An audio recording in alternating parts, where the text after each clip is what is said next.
Mobile ফোনে একটানা কথা শরীরের পক্ষে ক্ষতিকর। বিশেষজ্ঞরা বলছেন, মোবাইলে একটানা মিনিট 20 কথা বললে ক্ষতি হতে পারে মস্তিষ্কের, এমনকি হৃদযন্ত্রেরও। কিন্তু বিজ্ঞানীরা দীর্ঘদিন ধরে এই সতর্কবাণী শোনালেও সচেতনতা যে খুব বেড়েছে তা মোটেও নয়। তবে একটানা মোবাইল ফোনে কথা বলা কিংবা মোবাইল টাওয়ার থেকে বিকিরণের ফলে মানবদেহে ক্ষতির আশঙ্কা ক্রমেই গুরুতর হচ্ছে। সম্প্রতি আন্তঃমন্ত্রক কমিটির রিপোর্টেও একাধিক সুপারিশ করা হয়েছে। এই পরিস্থিতিতে টেলিকম মন্ত্রকের তরফে মোবাইল ফোন ব্যবহারকারীদের উদ্দেশ্যে আগাম সতর্কতামূলক একটি গাইডলাইন জারি করা হলো। তাতে বলা হয়েছে, শরীর থেকে সেলফোন যতটা সম্ভব দূরে রেখে কথা বলতে হবে। মাথা থেকে হ্যান্ডসেট দূরে রাখতে হেডসেট ব্যবহার করতে হবে। একটানা দীর্ঘক্ষণ কথা বলা উচিত নয়। মোবাইল ফোনের স্পিকার অন করে কথা বলতে হবে। যেখানে মোবাইলের নেটওয়ার্ক ভালো সেখানেই কথা বলা উচিত। ভিজে চুলে কিংবা মেটাল ফ্রেমের চশমা পরে মোবাইল ফোনে কথা বলা উচিত নয়। সম্ভব হলে মোবাইল ফোনের বদলে ল্যান্ডফোন ব্যবহার করাই শ্রেয়। মোবাইল ফোন অন থাকা অবস্থায় তা বুকের কাছে কিংবা প্যান্টের পকেটে রাখা উচিত নয়। শিশুদের যতটা সম্ভব কম মোবাইল ফোন ব্যবহার করতে দেওয়া উচিত।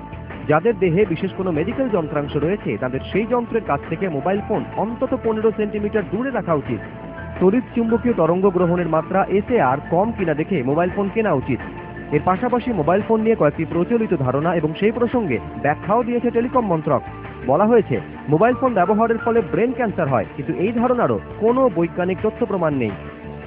গাড়ির মধ্যে মোবাইল ফোন থেকে বিকিরণ হয় না, কিন্তু সত্য হলো গাড়ির মধ্যে রেডিয়েশনের প্রভাব সবচেয়ে বেশি।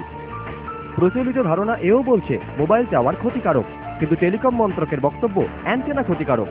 শরীরে বিকিরণের প্রভাব নিয়ে কোনো পরীক্ষা হচ্ছে না, এই ধারণাও সত্য নয়। বরঞ্চ বিশ্ব স্বাস্থ্য সংস্থা WHO সহ একাধিক সংস্থা রেডিয়েশনের প্রভাব নিয়ে গবেষণা করছে। এলাকায় টাওয়ার বসানোর পর মস্তিষ্কে ক্যান্সারের অভিযোগ নিয়ে ইদানিং অনেকেই চিকিৎসকের কাছে হাজির হচ্ছেন।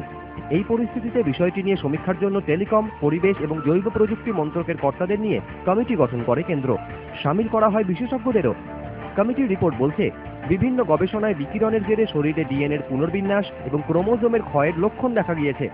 কিন্তু মোবাইল টাওয়ারের বিকিরণ থেকে সরাসরি ক্যান্সার হতে পারে এমন কোনো সিদ্ধান্তে উপনীত হতে চাইছে না কেন্দ্র। তাদের মতে, এখনো কোনো গবেষণায় ওই বিকিরণের সঙ্গে ক্যান্সারের সরাসরি যোগাযোগ প্রমাণিত হয়নি। এবিপি আনন্দ।